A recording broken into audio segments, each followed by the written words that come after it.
ನನಗೆ ಬೇಕಾಗಿದ್ದೇನು? ಅಶನಕ್ಕೆ ಅಂಬಲಿ, ಹಾಸಿಗೆಗೆ ಒಂದು ಕಂಬಳಿ, ಊಟಕ್ಕೆ ಅಂಬಲಿ, ಮಲಗಲಿಕ್ಕೆ ಒಂದು ಕಂಬಳಿ, ಎರಡು ಸಾಕು. ಹೆಚ್ಚಿಗೆ ಎದಕ್ಕೆ ಬೇಕು ನಮಗೆ? ಅವತ್ತಿನ ಮಾತು ಬಹಳ ಥ್ರಿಲ್ಲಿಂಗ್ ಮಾತು. ಡಾಕ್ಟರ್ ಮಲ್ಲಿನಾಥ್ ಕಲಬುರ್ಗಿ ಗಾಥಾ. ಮತ್ತು ನಾನು ಹೇಳೋ ಮುಂದೆ ನಮ್ಮ ಗೆಳೆಯ ಮಲ್ಲಣ್ಣನ ಕಥಾ ಅನ್ನೋದಾಗ್ತಿತ್ತು.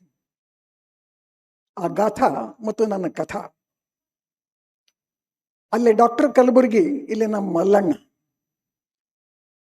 ನಾನು ಬಹಳ ಹಳೆಯ ಗೆಳೆಯ.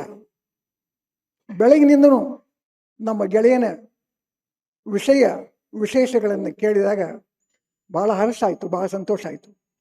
ಅಷ್ಟು ಎತ್ತರಕ್ಕೆ ಬೆಳೆದ ಗೆಳೆಯನ ಬಗ್ಗೆ ನನ್ನ ಎದುರಿಗೆ ಕೂತ್ಕೊಂಡು ಇವು ಹೇಳ್ತಾ ಇದ್ದಾರಲ್ಲ, ಬಹಳ ಸಂತೋಷ ಆಯ್ತು ನನಗೆ. ನಾನು ಈ ಸಂಪುಟಗಳನ್ನು ನೋಡಿದಾಗ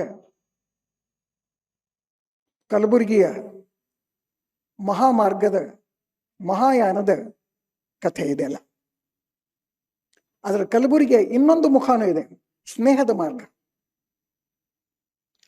ವಿದ್ವಾಂಸ, ವಿದ್ವತ್ತು, ಅದನ್ನು ಪ್ರತಿಫಲಿಸುವಂಥ ಲೇಖನಗಳನ್ನು ಬರೆದಂಥ ಎಲ್ಲ ಸಂಪುಟಗಳನ್ನು ಇಲ್ಲಿ ತೋರಿಸಿದರು. ಕಲಬುರ್ಗಿ ಬರೆದಿದ್ದ ಎಲ್ಲ ವಿಷಯಗಳನ್ನು ಪತ್ರಿಕೆಗಳಲ್ಲಿ ಬಂದಿದ್ದು, ಬೇರೆ ಬೇರೆ ಪುಸ್ತಕಗಳಲ್ಲಿ ಬಂದಿದ್ದು, ಲೇಖಕರು ಬರೆದಿದ್ದು ಎಲ್ಲವನ್ನೂ ಸಂಗ್ರಹ ಮಾಡ್ಯಾರ.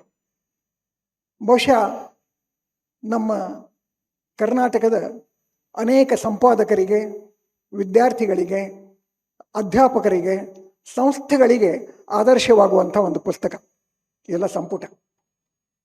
ಅಷ್ಟು ಅದ್ಭುತವಾದಂಥ ಒಂದು ಕೆಲಸವನ್ನು ಮಾಡಿದರು. ಇದನ್ನು ಬೆನ್ನು ಹತ್ತಿ ಅನೇಕ ಸ್ನೇಹಿತರನ್ನ ಒಳಗೊಂಡು ಕೆಲಸ ಮಾಡಿದಂಥ ಡಾಕ್ಟರ್ ಕೃಷ್ಣ ಕೊಲ್ಹಾರ ಕುಲಕರ್ಣಿ ಅವರನ್ನು ನಾನು ಅಭಿನಂದಿಸಬೇಕು. ಅವ್ರ ಶ್ರಮ ಭಾಳ ದೊಡ್ಡದಿಲ್ಲಿ. ಕೃಷ್ಣ ಕೊಲ್ಹಾರ ಕುಲಕರ್ಣಿಯವರು ಧಾರವಾಡಕ್ಕೆ ಬಂದಿದ್ದರು ನಮ್ಮ ಸಾಹಿತ್ಯ ಸಂಭ್ರಮಕ್ಕೆ. ಅಲ್ಲಿ ಮೊದಲನೇ ಸಲ ಇವರು ಫಾರ್ಸಿ, ಉರ್ದು, ಮರಾಠಿ, ಹಿಂದಿ ಇಂಥ ಎಲ್ಲ ಭಾಷೆಗಳನ್ನು ಹೇಗೆ ತಿಳ್ಕೊಂಡಿದ್ರು ಅನ್ನೋದ್ರ ಬಗ್ಗೆ ಅವರ ಸ್ನೇಹಿತರೊಬ್ಬರು ಮುಸಲ್ಮಾನ ಬಂಧುಗಳು ಬಂದು ಹೇಳಿದರು. ಅವ್ರ ಜೊತೆಗಿದ್ದರು. ನಮಗೆ ಭಾಳ ಆಶ್ಚರ್ಯ ಅನ್ನಿಸ್ತು. ನನಗೆ ಮಾಂತೇಶ್ ಅವರು ಇಡೀ ಭಾರತದಲ್ಲೇ ಜೀವನ್ ಭೀಮಾ ನಿಗಮದ ಒಂದು ಗೀತವನ್ನು ಹಿಂದಿಯಲ್ಲಿ ಬರೆದಿದ್ದಕ್ಕೆ ನನಗೆ ಅಭಿನಂದನೆ ಹೇಳಿದರು. ಆದಿಲ್ ಶಾಹಿ ಇತಿಹಾಸವನ್ನು ಅದ್ಭುತವಾಗಿ ಚಿತ್ರಿಸಿದಂಥ, ಅನುವಾದ ಮಾಡಿದಂಥ, ಫಾರ್ಸಿ ಉರ್ದುವಿಂದ ಅನುವಾದ ಮಾಡಿದಂಥ ಸ್ನೇಹಿತರು ಕೃಷ್ಣ ಕುಲಕರ್ಣಿ. ಅಷ್ಟೇ ಅಲ್ಲ, ಅವರು ಮಹಿಪತಿ ದಾಸರನ್ನ ಕುರಿತು ಸಂಶೋಧನೆಯನ್ನು ಮಾಡಿ ಕನ್ನಡ ಸಾಹಿತ್ಯದೊಳಗೆ 17ನೇ ಶತಮಾನ ಅನ್ನೋದು ಬ್ಲ್ಯಾಂಕ್ ಅಲ್ಲ, ಖಾಲಿ ಅಲ್ಲ, ಅದು ನಿರಾಧಾರವಾದದ್ದು ಅಲ್ಲ ಅಂತ ಸಾಧಾರವಾಗಿ ಚಿತ್ರಿಸಿದಂಥ ಕುಲಕರ್ಣಿಯವರು. ಇಂಥ ವಿದ್ವಾಂಸರು ನೀವೆಲ್ಲ ಇಲ್ಲಿ ಸೇರಿರಿ. ಈ ಕರ್ನಾಟಕ ಭಾಗದ, ವಿಶೇಷವಾಗಿ ಉತ್ತರ ಕರ್ನಾಟಕ ಭಾಗದ ಅನೇಕ ಸಾಹಿತಿಗಳಿಗೆ ಒಂದು ರೀತಿಯ ಪ್ರೇರಣೆಯನ್ನು ಕೊಡುವಂಥ ಪುಸ್ತಕ ಸಂಪುಟ ಇದು. ಇದನ್ನು ಹೇಗೆ ವಿಂಗಡಿಸಬೇಕು ಇನ್ನು ಮುಂದೆ? ಈ ಸಾಹಿತಿಗಳು ನಮಗೆ ತಿಳಿದಿದ್ದು ಬರಿತಿರ್ತೇವೆ, ನಾವು ತಿಳಿದಿದ್ದು ಹೇಳ್ತಿರ್ತೇವೆ, ಪತ್ರಿಕೆ ಒಳಗೂ ಸುದ್ದಿ ಬರ್ತಿರ್ತಾವೆ. ಅವೆಲ್ಲವನ್ನೂ ಕ್ರೋಢೀಕರಿಸಿ ಒಂದು ಕಡೆಗೆ ಸಂಪುಟವನ್ನು ಸಿದ್ಧಪಡಿಸಿ ಮುಂದಿನ ಕಾಲದೊಳಗೆ ಆ ಸಾಹಿತಿಗಳ ಗತಿಸಿದ ನಂತರ ಅಥವಾ ಇಲ್ಲವಾದ ಕಾಲಕ್ಕೆ ಪ್ರತಿಯೊಬ್ಬ ಸಾಹಿತಿಯ ಅನೇಕ ಮಹತ್ವದ ಸಾಹಿತಿಗಳು, ಎಲ್ಲರೂ ಅಂತ ಆಗುವುದಿಲ್ಲ, ಮಹತ್ವದ ಸಾಹಿತಿಗಳ ಇಂಥ ವಿಶೇಷಗಳನ್ನು ಹೆಂಗೆ ಕ್ರೋಢೀಕರಿಸಬೇಕು, ವಿಂಗಡಿಸಬೇಕು, ಸಂಪಾದಿಸಬೇಕು ಅನ್ನೋದರ ಬಗ್ಗೆ ಒಂದು ಶ್ರೇಷ್ಠ ಮಾದರಿ ಇವತ್ತಿನ ಪುಸ್ತಕ. ನಮ್ಮ ಮಲ್ಲಣ್ಣ, ಕಲಬುರ್ಗಿ ಮಲ್ಲಣ್ಣ ಅಂತ ಹೇಳ್ತೀನಿ ಒಮ್ಮಕ್ಕ, ಗೊತ್ತು ಅವ್ರಿಗೆ, ಮೊದಲಿಂದನೇ ಗೊತ್ತು. ನಿಮ್ಮ ಮಲ್ಲಣ್ಣ ಏನಂತ ಅರ್ಥ ಕೇಳ್ತಿದ್ರು ನನಗೆ. ಅವರು ನನಗಿಂತ 1 ವರ್ಷ ದೊಡ್ಡ. ಅವ 38ರಾಗ ಹುಟ್ಟಿದೆ, ನಾನು 39ರಾಗ ಹುಟ್ಟಿದೆ. 1 ವರ್ಷ ದೊಡ್ಡವ. ಕೃಷ್ಣ ಕುಲಕರ್ಣಿ ಅವರು ನನಗಿಂತ 1 ವರ್ಷ ಚಿಕ್ಕವರು. ವಯಸ್ಸಿನಾಗಷ್ಟೇ ಇದು. ಆದ್ರೆ ಬುದ್ಧಿಮತ್ತೆ ಒಳಗೆ ಕಲಬುರಗಿ ಭಾಳ ದೊಡ್ಡ ಅವ. ನಮ್ಮ ಕರ್ನಾಟಕ ಕಾಲೇಜಿಗೆ ಬಂದಾಗ ಅಥವಾ ಮೊದಲು ಈ ಬಿಜಾಪುರದಿಂದ ಧಾರವಾಡಕ್ಕೆ ಬಂದಾಗಿಂದ ಒಂದೆರಡು ಸುದ್ದಿ ಹೇಳ್ತೀನಿ. ಅವ ಧಾರವಾಡ ನೋಡಿದ್ದೇ ಇಲ್ಲ ಮೊದಲು. ಈಗಿನ ಕಾಲಕ್ಕೆ ಧಾರವಾಡ ಎಲ್ಲರೂ ನೋಡಿರ್ತಾರೆ, ಎಲ್ಲ ಊರ್ನು ಎಲ್ಲರೂ ನೋಡಿರ್ತಾರೆ. ಆದ್ರೆ ಅವ ಧಾರವಾಡಕ್ಕೆ ಮೊದಲನೇ ಸಲ ಬಂದಿದ್ದ. ಪ್ರತಿಯೊಂದು ಮುಖ, ಪ್ರತಿಯೊಬ್ಬ ಸಾಹಿತಿ, ಕಾಲೇಜು, ವಿಶ್ವವಿದ್ಯಾಲಯ ಎಲ್ಲವನ್ನು ಬೆರಗಣ್ಣಿಂದ ನೋಡ. ಹಾಸ್ಟೆಲ್ನಾಗ ಇರ್ತಿದ್ದ, ನಿಜಲಿಂಗಪ್ಪ ಹಾಸ್ಟೆಲ್ನಾಗ ಇರ್ತಿದ್ದ. ನಾನು 61 BA, ಅವನು 60 BA. ನೋಡವ. ಆಮೇಲೆ ನಾವು ಅಲ್ಲಿ ಹಾಸ್ಟೆಲ್ನಾಗ ಇದ್ದಂಥ ಶಿಗ್ಲಿ, BT ದೇಸಾಯಿ ಅನ್ನೋರ ಕಡೆಯಿಂದ ಗೊತ್ತಾಯ್ತು ಅವಂಗ. ನಾನು, ಚಂಪಾ, ಗಿರಡ್ಡಿ ಪ್ರತಿ ರವಿವಾರ ಒಂದು ವಿಶೇಷ ಗೋಷ್ಠಿಯನ್ನು ಮಾಡ್ತೀವಿ. 10-12 ಮಂದಿ ನಾವು ಅಷ್ಟೇ ಕೂತ್ಕೊಂಡು ನಾವು ಚರ್ಚೆ ಮಾಡ್ತೀವಿ, ನಾವು ಬರೆದಿದ್ದನ್ನು ಓದ್ತೇವೆ, ಸಾಧ್ಯವಾದಷ್ಟು ಎಲ್ಲನೂ ಕ್ರಿಟಿಸೈಸ್ ಮಾಡ್ತೀವಿ, ವಿಮರ್ಶೆ ಮಾಡ್ತೀವಿ ಅಂತೇಳಿ ಗೊತ್ತಾಯ್ತು. ಅವ ನಾನು ಬರ್ತೀನಿ ಅಂತ ಬರಕ್ಕೆ ಶುರು ಮಾಡಿದ. ಪ್ರತಿ ರವಿವಾರ ನಮ್ಮ ಜೊತೆಗೆ ಬರಕ್ಕೆ ಶುರು ಮಾಡಿದ. ಎಂದೂ ಮಾತಾಡ್ತಿದ್ದಿಲ್ಲ, ಇವು ಮಾತಾ ಬರೋದಿಲ್ಲ ಅಂತ ಕುಡಿದೀವಿ ನಾವು. ಮುಂದೆ BA ಇದು MA ಫಸ್ಟ್ ಕ್ಲಾಸ್ ಮಾಡಿದ. ಆಮೇಲೆ ಬಂತು ನೋಡ್ರಿ ಅವ ಮಾತು. ಅಲ್ಲಿ ತನಕ ಮಾತು ಬರಲಿಲ್ಲ. ಅಂದ್ರೆ ಮೌನ ಸಾಧನೆಯ ಕೂಡ ಮುಂದಿನ ಸಾಧನೆಗೆ ಒಂದು ದಾರಿ.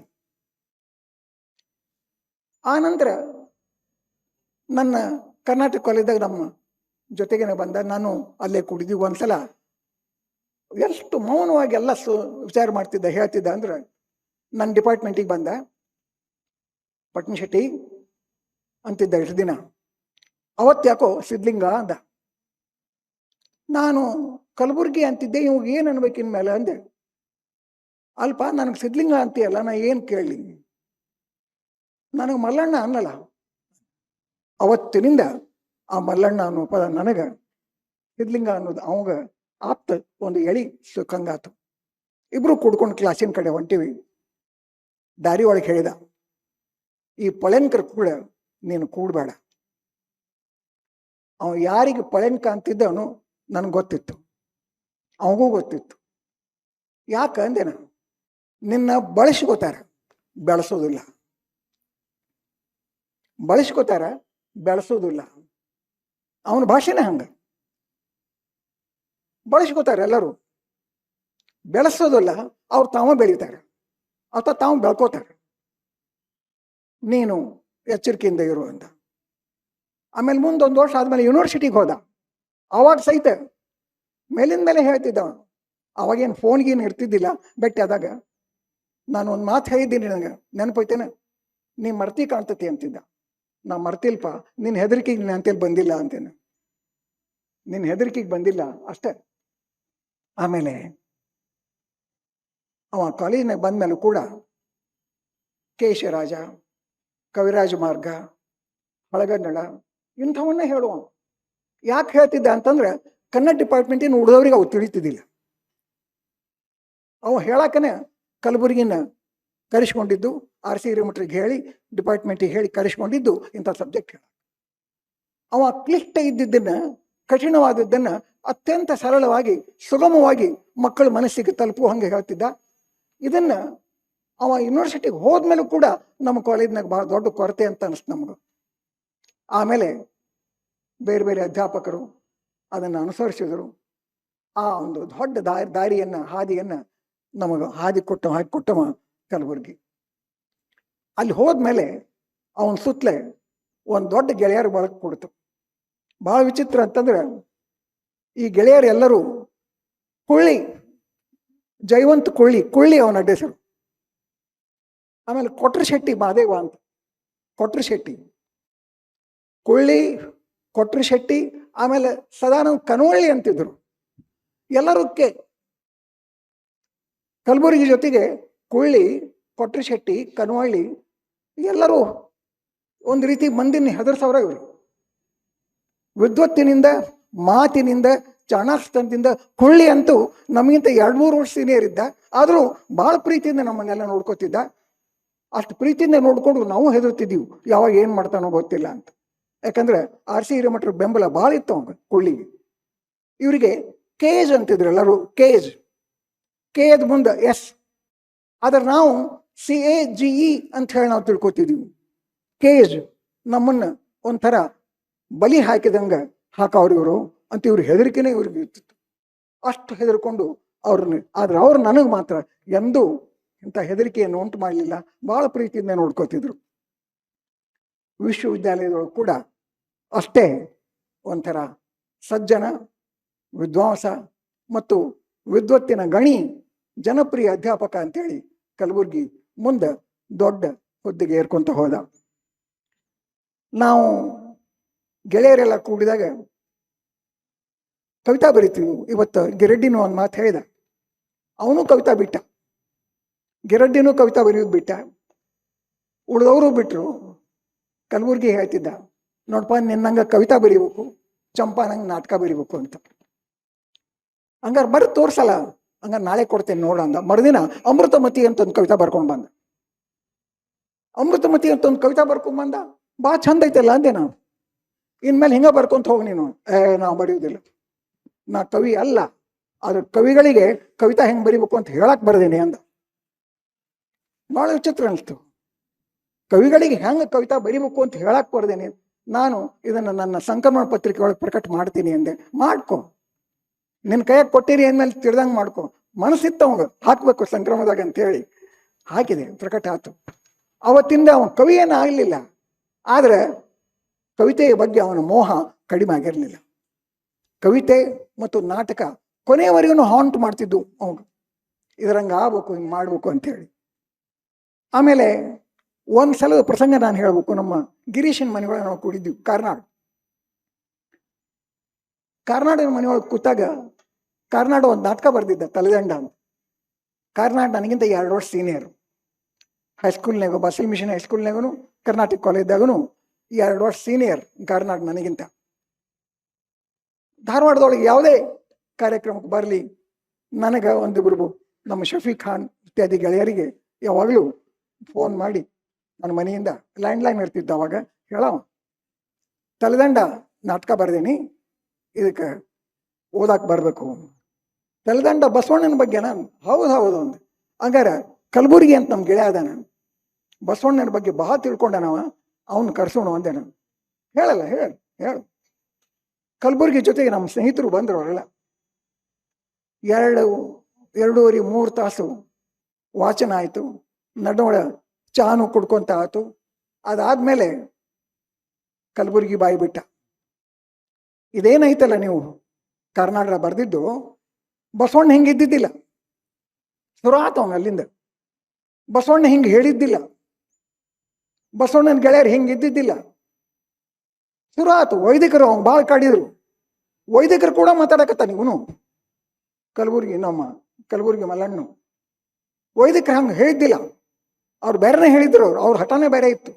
ಶುರು ಮಾಡಿದ, ನಾನ್ ಮಲ್ಲಣ್ಣ, ಇದು ನಾಟಕದೊಳಗೆ ಸೂಚ್ಯವಾಗಿ ಕೆಲವೇ ಪಾತ್ರಗಳಿರ್ತಾವೆ, ಇಲ್ಲಿ ಭಾಳ ಪಾತ್ರಗಳಿದ್ದವು ಅಂದ. ಅವನ ಭೋಜನ ಶಾಲೆಗೊಳಗೆ 100 ಮಂದಿ ಕುಂತಿದ್ರಲ್ಲಿ, ಅದನ್ನ ತೋರಿಸ್ಬೇಕಿತ್ತು. ಇಲ್ಲಿ ಬರೀ 2-3 ಮಂದಿ ಕುಂತಿತ್ತು ತೋರ್ಸ್ಯಾರ ಅಂದ. ನೀ ನಾಟಕ ಎಂದಾರ ನೋಡಿ? ನಾನು ನಾಟಕ ಯಾಕೆ ನೋಡ್ಬೇಕು? ನೋಡಿಲ್ಲ, ನಾಟಕ ನೋಡಿಲ್ಲ, ಆದ್ರೆ ಟಿವಿ ನೋಡ್ತೀನಲ್ಲ ಮನ್ಯಾಗ ಅಂದ. ಟಿವಿ ನೋಡ್ತೀನಿ, ಟಿವಿ ಒಳಗೆ ನೋಡ್ತೀನಲ್ಲ, 1000 ಮಂದಿ ಕುಂತಿರ್ತಾರ, ಎಷ್ಟು ಮಂದಿ ಹೋರಾಡಕ್ ಬರ್ತಾರ, ಯುದ್ಧಕ್ಕೆ ಬರ್ತಾರ. ಅದೆಲ್ಲ ಖರೇಪ, ನಾಟಕ ಹಂಗೆ ಇರುವುದಿಲ್ಲ ಅಂದ. ನನಗೆ ಹಗರ್ಕ ಹೇಳ್ದ, ಇರುವುದಿಲ್ಲ ಖರೆ, ಆದ್ರೆ ನಾನು ಒಂದು ನಾಟಕ ಬರಿತೀನಿ ನೋಡು. ಕೆಟ್ಟಿತ್ತು ಕಲ್ಯಾಣ ಬರೆದಿದ್ದೆ ಅಲ್ಲೇ. ಅವತ್ತಿನ ಬೀಜ ಅವತ್ತ ಹುಟ್ಟಿದ್ದಲ್ಲಿ. ಕೆಟ್ಟಿತ್ತು ಕಲ್ಯಾಣ ಬರದ ಅವನ ಮನೆಯೊಳಗೆ ಅದ್ರ ವಾಚನೂ ಇಟ್ಕೊಂಡಿವಿ. ನಾವೆಲ್ಲ 3-4 ಮಂದಿ ಹೋಗಿದ್ವಿ. ಅವ ಹೇಳಿದ, ನಾನು 40-45 ದೃಶ್ಯಗಳ ಒಂದು ನಾಟಕ, ಇಷ್ಟು ದೃಶ್ಯಗಳು ಎಲ್ಲಿರ್ತಪ್ಪ? 3 ಅಂಕ 2 ಅಂಕ, ಭಾಳ ಆದ್ರೆ 10-12 ದೃಶ್ಯಗಳಿರ್ಬೇಕು. ಬೇಡ, ಇಷ್ಟು ಪಾತ್ರಗಳು ಬೇಡ. ಅಲ್ಲಿ ಅಷ್ಟು ನೋಡ್ಬೇಕು ನೀವು. ಆ ಕೆಟ್ಟಿತ್ತು ಕಲ್ಯಾಣ ನೋಡಿದ್ರೆ ಕೆಟ್ಟಿತ್ತು ಕಲಬುರ್ಗಿನ ಅಂತ ಅದ್ಭುತ ನಾಟಕ. ಅದ್ರ ಬಸವಣ್ಣನ ಜೀವನವನ್ನು ಪೂರ್ಣವಾಗಿ ಚಿತ್ರಿಸುವಂತ ಒಂದು ಇತಿಹಾಸ ಚರಿತ್ರೆ. ಅದು ಇತಿಹಾಸದ ಆರಂಭ ಇಲ್ಲಿಂದ ಅಲ್ಲಿ ತನಕ ತೋರಿಸ್ತದಲ್ಲ. ನಾಟಕ ಆಗದೆ ಹೋದ್ರೂ ಕೂಡ ಒಂದು ಇತಿಹಾಸ ಚರಿತ್ರೆಯನ್ನ ಉಂಟು ಮಾಡಿತ್ತು ಕಲಬುರಗಿಯ ನಾಟಕ. ಆಮೇಲೆ ಒಮ್ಮೆ ಅವಾಗ ಪಂಪ ಪ್ರಶಸ್ತಿ ಬಂತು. ಇನ್ನು ಒಂದೆರಡು ಇನ್ಸಿಡೆಂಟ್ ಹೇಳ್ತೀನಿ. ಬನವಾಸಿ ಒಳಗೆ ಪಂಪ ಪ್ರಶಸ್ತಿ ಬಂದಾಗ ನಾನು ಹೋಗಿದ್ದೆ. ನಾವು ಒಂದು 7-8 ಜನ ಕೂಡಿ ಹೋಗಿದ್ವಿ. ಬಹಳ ಅದ್ಭುತವಾದ ಶಾಕ್ ಸರ್ಕಾರಕ್ಕೆ. ಸರ್ಕಾರ ಕೊಟ್ಟಂತ ಪ್ರಶಸ್ತಿಯ ಹಣವನ್ನು ವಾಪಸ್ ಕೊಟ್ಟ. ಇನ್ನೂ ತನಕ ಯಾರೂ ಪ್ರಶಸ್ತಿ ಹಣವನ್ನು ವಾಪಸ್ ಕೊಟ್ಟಿಲ್ಲ. ವಾಪಸ್ ಕೊಟ್ಟ, ತಿರುಗಿ ಕೊಟ್ಬಿಟ್ಟ. ನನಗೆ ಯಾಕೆ ಬೇಕದು? ಈ ಹಣದಿಂದ ಪಂಪ ಮುಖ್ಯ ಕಾರ್ಯಕ್ಷೇತ್ರ ಅಣ್ಣಿಗಿರಿ ಮಾಡ್ರಿ, ಅಣ್ಣಿಗಿರಿಯೊಳಗೆ ಇದನ್ನು ಸದುಪಯೋಗ ಮಾಡ್ಕೊಳ್ರಿ, ಈ ಹಣ ಬಳಸ್ರಿ, ಇನ್ನಷ್ಟು ಬೇಕಾದ್ರೆ ನಾನು ಕೊಡ್ತೇನೆ ಅಂತ. ನನಗೆ ಬೇಕಾಗಿದ್ದೇನು? ಅಶನಕ್ಕೆ ಅಂಬಲಿ, ಹಾಸಿಗೆಗೆ ಒಂದು ಕಂಬಳಿ, ಊಟಕ್ಕೆ ಅಂಬಲಿ, ಮಲಗಲಿಕ್ಕೆ ಒಂದು ಕಂಬಳಿ, 2 ಸಾಕು, ಹೆಚ್ಚಿಗೆ ಅದಕ್ಕೆ ಬೇಕು ನಮಗ. ಅವತ್ತಿನ ಮಾತು ಬಹಳ ಥ್ರಿಲ್ಲಿಂಗ್ ಮಾತು. ಇದು ಕೊನೆಯ ಒಂದು ಇನ್ಸಿಡೆಂಟ್ ಹೇಳ್ತೀನಿ ನಾನು. ಫಗು ಹಳಕಟ್ಟಿಯವರ ಸಂಸ್ಥೆಗೆ ಬಂದಿದ್ದು. ಫಗು ಹಳಕಟ್ಟಿಯವರು ಧಾರವಾಡದಲ್ಲೇ ಹುಟ್ಟಿ ಬೆಳೆದಿದ್ದು. ಅವರು ಅಲ್ಲೇ ಹುಟ್ಟಿ ಬೆಳೆದ ಮನೆ ಇವತ್ತು ಬರುವಾಗನು, ನಿನ್ನೆ ಬರುವಾಗ ಮನೆ ಮುಂದೆ ಹೋಗಿ ಬಂದಿವಿ ನಾವು. ಹಳಕಟ್ಟಿ ಅವರ ಅಣ್ಣನ ಮಗ ಶಾಂತಪ್ಪ ಅಂತಿದ್ದಾರೆ. ಅವರಿಗೂ ಈಗ 99-100 ವರ್ಷ. ಶಾಂತಪ್ಪ 1915ನೇ ಇಸ್ವಿ ಜೂನ್ 5 ಶಾಂತಪ್ಪನವರು ಆ ಮನೆ ಎಲ್ಲ ರಿನೋವೇಟ್ ಮಾಡಿ, ಹಳೇ ಗೀಳಾಗಿತ್ತು ಮನೆ, ಬಿದ್ದು ಹಾಕತ್ತಿತ್ತು, ಬೇರೆ ಹೋದೋ ಒಂದು ಬಾಡಿಗೆ ಮನೆಯಾಗಿದ್ರು. ಅದೆಲ್ಲನೂ ರಿನೋವೇಷನ್ ಮಾಡಿ ಅದಕ್ಕೆ ವಚನ ಅಂತ ಹೆಸರಿಟ್ಟು ಆ ಮನೆಯ ಪುನರ್ನಿವೇಶನ ಮಾಡಿದಂಥ ಮನೆಗೆ ನೀವು ಬರಬೇಕು. ಫಗು ಹಳಕಟ್ಟಿ ಅವರ ಮನೆಯೇ ಇದು, ಅವ್ರ ಮನ್ಯಾಗ ನಾನು ಅದೇನಿ. ಅದೇ ಭಾಳ ಪ್ರೀತಿಯಿಂದ ನಂಬಿಕೆಯಿಂದ ಹೇಳಿದರು. ನಾನು, ಮಲ್ಲಣ್ಣ, ನಮ್ಮ ಶಿವಶಂಕರ್ ಅಂತ ಇನ್ನೊಬ್ಬರು ಗೆಳೆಯರು ನಾವು ಹೋಗಿದ್ವಿ. ನಾವು ಹಳಕಟ್ಟಿಯವರು ಸಂಪಾದಿಸಿದಂಥ ಸಂಪುಟಗಳನ್ನು 15 ಸಂಪುಟಗಳನ್ನು ನೀವೇನು ಮಾಡಿದ್ರಿ ಅವನ್ನೆಲ್ಲನೂ ಕಾಣೋ ಹಂಗಿಡ್ರಿ ಅಂತ ಒಂದು ಕಡೆ ಪೇರಿಸಿಟ್ಟಿದ್ರು ಅವರು. ಅವೆಲ್ಲ ಕಾಣೋ ಹಂಗಿಡ್ರಿ ಅಂದ ಮೊದಲನೇ ಮಾತು. ಅವೆಲ್ಲ ಸಂಪುಟಗಳನ್ನು ಜನರಿಗೆ ಕಾಣೋ ಹಂಗಿಡ್ಬೇಕು. ಇದು ಹಳಕಟ್ಟಿ ಅವ್ರ ಮನೆಯೊಳಗೆ ಹಳಕಟ್ಟಿ ಅವ್ರು ಸಂಪಾದಿಸಿದ ಮೊಟ್ಟ ಮೊದಲ 15 ಸಂಪುಟಗಳು ಇಲ್ಲಿ ಕಾಣಬೇಕು, ಎಲ್ಲರಿಗೂ ಬಂದವ್ರಿಗೆ ಕಾಣಬೇಕು. ಕಪಾಟಿನೊಳಗೆ ಇಡಿಸಿದ. ಒಂದು 10 ನಿಮಿಷ ಬಡ ಬಡ ಎಷ್ಟೊತ್ತು ಹಿಡಿಸಿದ್ದೆ, ಬೇಕಾದ್ರೆ ನಾನು ಹೊಂದಿಸ್ತೇನೆ ಕೊಡ್ರಿ ಅಂತ ಇಟ್ಟ. ಆಮೇಲೆ ಮಾತಾಡಿದೀವಿ ನಾವೆಲ್ಲ ಪರಿಸರದ ಬಗ್ಗೆ, ಹಳಕಟ್ಟಿ ಅವ್ರ ಬಗ್ಗೆ ಮಾತಾಡಿ ಅವರು ನಮಗೆ ಶಾಲ್ ಹೊಚ್ಚಕ್ಕೆ ಬಂದರು. ಇವತ್ತು ನೀವು ಶಾಲ್ ಹೊಚ್ಚಿದ್ರೆ ಹಗುರ್ಕ ಮಡಿಚಿ ಇಟ್ಕೊಂಡು ಒಂದ್ ಕಡೆ ಕೊಟ್ಟೇವ್ ನಾವು. ಅವ್ರಿಗೆ ಕೊಟ್ಟೇವಂತಲ್ಲ, ತಿರ್ಗಿ ನಮಗ ಕೊಡ್ತಾರ ಅವರು. ಅವತ್ತು ಶಾಲ್ ಹೊತ್ಸಕ್ ಬಂದ್ರು ಶಾಂತಪ್ಪ. ಕಲಬುರಗಿ ತಕ್ಷಣ ಹೇಳ್ದ, ನಮಗ್ ಶಾಲ್ ಹೊದಿಸ್ಬೇಡ್ರಿ. ಯಾಕ ನಮಗ್ ಶಾಲ್ ಯಾಕೆ ಹೊದಿಸ್ತೀರಿ? ಹಳಕಟ್ಟಿಯವರು ಡಾಕ್ಟರೇಟ್ ಪಡಿಲಿಕ್ಕೆ ಧಾರವಾಡಕ್ಕೆ ಬಂದಾಗ ಅವರಿಗೆ ಅಂಗಿದ್ದಿದ್ದಿಲ್ಲ, ಕೋಟಿನ ಒಳಗೆ ಹರಕಂಗಿತ್ತು. ಅಂಥ ಬಡತನ ಅವರಿಗೆ. ಕೊನೆಗೆ ಆರಂಭದಲ್ಲಿ ಏನೋ ಇದ್ರು, MLC ಆಗಿದ್ರು, ಶ್ರೀಮಂತರಿದ್ರು, ಎಲ್ಲ ಏನೋ ಕಳ್ಕೊಂಡು ಶರಣ ಸಾಹಿತ್ಯಕ್ಕೆ, ವಚನ ಸಾಹಿತ್ಯಕ್ಕೆ ಎಲ್ಲನೂ ತಮ್ಮ ಇದನ್ನು ಸರ್ವಸ್ವವನ್ನು ಕೊಟ್ಟರು. ಅವರಿಗೆ ಡಾಕ್ಟರೇಟ್ ಕೊಟ್ಟರು ಪೌಟೆಯವರು. ಅಂಥವರಿಗೆ ಕೋಟಿನ ಒಳಗೆ ಹರಿದ ಹಂಗಿತ್ತು. ಅವತ್ತು ಘಟಿಕೋತ್ಸವದ ದಿನ ಬಂದು ಮುಖ್ಯ ಪ್ರಮುಖ ಅತಿಥಿಗಳಿಗೆ ಮತ್ತು ಡಾಕ್ಟರೇಟ್ ಪಡೆದವರಿಗೆ ಒಂದು ವಿಶೇಷವಾದಂಥ ಭೋಜನ ಕೂಟ ಆಗಿತ್ತು. ಆ ಭೋಜನ ಕೂಟ ಏರ್ಪಾಡಾದಾಗ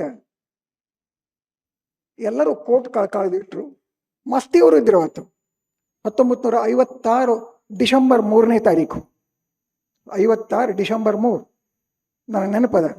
ಅವತ್ತು ಮಸ್ತಿಯವರ ಚನ್ನಬಸವ ನಾಯಕದ ಆ ಕೃತಿಯ ವಿರುದ್ಧ ಪ್ರತಿಭಟನೆ ಮಾಡಿ ಒಂದು ಇಡೀ ದಿನ ನಮ್ಮನ್ನು ಜೈಲ್ನಾಗ ಇಟ್ಟಿದ್ರು ಧಾರವಾಡ ಪೊಲೀಸರು. ಅದಕ್ಕೆ ಆ ಡೇಟ್ ನನಗೆ ಭಾಳ ಚಲೋ ನೆನಪದ. 56 ನಾನು 10ನೇ ತದೊಳಗಿದ್ದೆ, ಅಂದರೆ SSC ಒಳಗಿದ್ದೆ. SSC 11th ಸ್ಟ್ಯಾಂಡರ್ಡ್ ಅಂತಿದ್ರು ಅವಾಗ. ಅದ್ರ ಮುಂದೆ ಮಾರ್ಚ್ದಾಗ ನಾನು SSC ಪಾಸ್ ಆದ. ಅದರ ಹಿಂದಿನ ಮಾರ್ಚ್ದಾಗ ಮಲ್ಲಣ್ಣ ಪಾಸ್ ಆಗಿದ್ದ. ಅಲ್ಲೇ ಆ ಘಟಿಕೋತ್ಸವದೊಳಗೆ ಒಡೆಯರ್ ಸಾಹೇಬರು ಎಲ್ಲರೂ ಕೋಟ್ ಕಾಯಿಸಿಟ್ಟಾರ, ನೀವು ಕಾಯ್ದಿರಿ ಇರ್ರಿ ಸಾಹೇಬ್ರ. ಇವ್ರು ಬ್ಯಾಡ್ರಿ, ಕೋಟ್ ಹಂಗೆ ಇರ್ಲಾಡ್ರಿ ಅಂತ. ಇಲ್ಲ, ಸಂಪ್ರದಾಯ ಇದು, ಭೋಜನ ಕೂಟದೊಳಗೆ ಎಲ್ಲರೂ ಕೋಟ್ ಕಾಳದ ಇಡಬೇಕು, ಅದು ಬ್ರಿಟಿಷ್ ಸಿಸ್ಟಮ್. ಅದು ಒಳಗೆ ಹೊಸ್ಕೋಟ್ ಇರ್ತೈತಿ, ಅದ್ರ ಕೋಟ್ ಕಾಳದ ಇಟ್ಟಿರ್ತಾರ ಅವರು. ಇಲ್ಲೇ ಬ್ಯಾಡ್ರಿ ಸಾಹೇಬ್ರ, ಅದಕ್ಕೆ ಇವರು ಸಾಹೇಬ್ರ ಅವರು ಸಾಹೇಬ್ರ, ಒಡೆಯರಿಗೆ ಇವ್ರು ಸಾಹೇಬ್ರ ಅಂತಾರ, ಅವ್ರಿಗೆ ಇವ್ರು ಸಾಹೇಬ್ರ ಅಂತಾರ. ಅದಕ್ಕ ಇಲ್ರಿ ಬ್ಯಾಡ್ರಿ. ಯಾಕ್ರಿ? ನನಗೆ ಒಳಗಿನ ಅಂಗಿ ಹರಿದು ಹೋಗೈತಿ, ಅದಕ್ಕೆ ಯಾವಾಗಲೂ ಕೋಟ್ ಹಾಕೊಂಡಿರ್ತೀನಿ ನಾ. ಈ ಕಡೆ ಕೋಟು. ಒಡೆಯರ್ ಸಾಹೇಬ್ರ ಕಣ್ಣಾಗೂ ನೀರು ಬಂತು. ಈ ಪ್ರಸಂಗವನ್ನು ಒಡೆಯರ್ ಅವರು ಒಂದು 2-3 ಸಲ ನಮಗೂ ಹೇಳಿದ್ರು. ನಮ್ಮ ಕಲಬುರ್ಗಿ ಮಲ್ಲಣ್ಣಗೆ ಅದು ಎಷ್ಟು ಹತ್ತಿತ್ತು ಅಂತಂದ್ರೆ, ತಾನ ಕಣ್ಣಾರೆ ಅವತ್ತು ನಿಂತ್ಕೊಂಡು ಅದನ್ನ ನೋಡಾಕತ್ತೀನಿ ಅನ್ನೋ ಹಂಗೆ ಹತ್ಬಿಟ್ಟಿತ್ತು ಅವಾಗ. ಅಷ್ಟು ಮನಸ್ಸಿಗೆ ಹತ್ಬಿಟ್ಟಿತ್ತು. ಅದಕ್ಕೆ ಅಂಥ ಫಗು ಹೊಳಕೊಟ್ಟಿ ಅವರ ಈ ಮನೆಯ ಕಾರ್ಯಕ್ರಮ ಇವತ್ತು ನಡೆದೈತಿ. ನನಗೆ ಶಾಲ್ ಹೊಚ್ಚಬೇಡ್ರಿ ಅಂತ ಎಷ್ಟು ಸ್ಪಷ್ಟವಾದಿ ಅವತ್ತು ಬಹಳ ಭಾವುಕನಾಗಿ ಮಾತಾಡಿದ. ಕಲಬುರ್ಗಿ ಭಾವುಕನಾಗಿ ಎಂದೂ ಮಾತಾಡ್ತಿದ್ದಿಲ್ಲ. ಏನ್ ಮಾತಾಡಿದ್ರು ಸ್ಪಷ್ಟತೆ, ನಿಖರತೆ ಮತ್ತು ಸೂಚ್ಯತೆ, ಇಲ್ಲರ ಬೈಗ ಆ ಭಯಂಕರ ಬೆನ್ನ ಹತ್ತಬೇಡ ಅಂತ ನನಗತ್ತಿದ್ನಲ್ಲ, ಹಂಗ ಬೈಗ. ಇಂಥ ಮನುಷ್ಯ ಮೊಟ್ಟ ಮೊದಲನೇ ಸಲ ಅವತ್ತು ಭಾವುಕಾಗಿದ್ದ. ಮುಂದೆ ಬರೋಬ್ಬರ ಅದಾದ 2 ತಿಂಗಳಿಗೆ ಅವನ ಹತ್ಯೆ ಆಯಿತು. ಬರೋಬ್ಬರೇ 2 ತಿಂಗಳಿಗೆ, ಆಗಸ್ಟ್ 30ನೇ ತಾರೀಕಿಗೆ ಅವನ ಹತ್ಯೆ ಆಯಿತು. ಈ ಭಾವುಕತೆನೆ ಅವತ್ತು ಬೆಳಗ್ಗೆ ಹೋತನು, ಅವತ್ತಿನ ತನಕ ಬಂತನು ಅಂತ ನಾ ತಿಳ್ಕೊಂಡಿದ್ದೆ. ಇಲ್ಲ, ಅವತ್ತು CID IGP ಓಂ ಪ್ರಕಾಶ್ ನಮ್ಮ ಮನೆಗೆ ಬಂದರು. ಹೇಮಾ ನನಗಿಬ್ಬರನ್ನು ಕರ್ಕೊಂಡು, ನಮ್ಮನ್ನು ಯಾರನ್ನೂ ಸಿವಿಲ್ ಹಾಸ್ಪಿಟಲ್ನಾಗ ಬಿಡ್ತಿದ್ದಿಲ್ಲ, ಕಲಬುರ್ಗಿ ಸಿವಿಲ್ ಹಾಸ್ಪಿಟಲ್ನಾಗ ತೊಗೊಂಡೋಗಿದ್ರು. ನಮ್ಮಿಬ್ಬರನ್ನು ಕರ್ಕೊಂಡೋಗಿ ಒಳಗೆ ವಿಶೇಷವಾಗಿ ಕಲಬುರ್ಗಿಯ ಮುಖ ತೋರಿಸಿದ್ರು. ದೊಡ್ಡ ಪುಣ್ಯ ನಮಗದು. ಯಾರಿಗೂ ತೋರಿಸಿದ್ದಿಲ್ಲ ಧಾರವಾಡದಾಗ. IGP ಈಗ ಅವರು ಹಂಗೆ ಕೊಲೆ ಆಯ್ತು ಪಾಪ. ಓಂ ಪ್ರಕಾಶ್ ಮನೆಯೊಳಗೆ ಅವ್ರ ಹೆಂಡತಿನೇ ಕೊಲೆ ಮಾಡಿದ್ಲು. ಓಂ ಪ್ರಕಾಶ್ ನಮ್ಮನ್ನು ಕರ್ಕೊಂಡು ಹೋಗಿ ಒಳಗೆ ಎಲ್ಗೂ ಈ ಮುಖ ತೋರಿಸಿದ್ರು. ಕಲಬುರ್ಗಿಯ ಭಾವುಕತೆ ಆ ಮುಖದೊಳಗೂ ಕಾಣಲಿಲ್ಲ. ಸ್ಪಷ್ಟ ಆಗೋ ಹಂಗ ಇದ್ದ. ಮಾರ್ಗದ ಮಹಾಯಾನ ಒಂದು ರೀತಿಯ ನಮ್ಮೆಲ್ಲರ ಜೊತೆಗೇನೆ ಮಹಾಯಾನ ಆದಂಗ ಇತ್ತು. ಮಲ್ಲಣ್ಣನ ಕೊನೆಗೊಳಿಸ್ಬೇಕು ಅಂತೇಳಿ ಸಾವು ಬಂದಿತ್ತು, ಆದ್ರೆ ಸಾವು ಸೋತ್ ಹೋಯ್ತು, ಮಲ್ಲಣ್ಣ ಗೆದ್ದು ಹೋದ. ನಮಸ್ಕಾರ.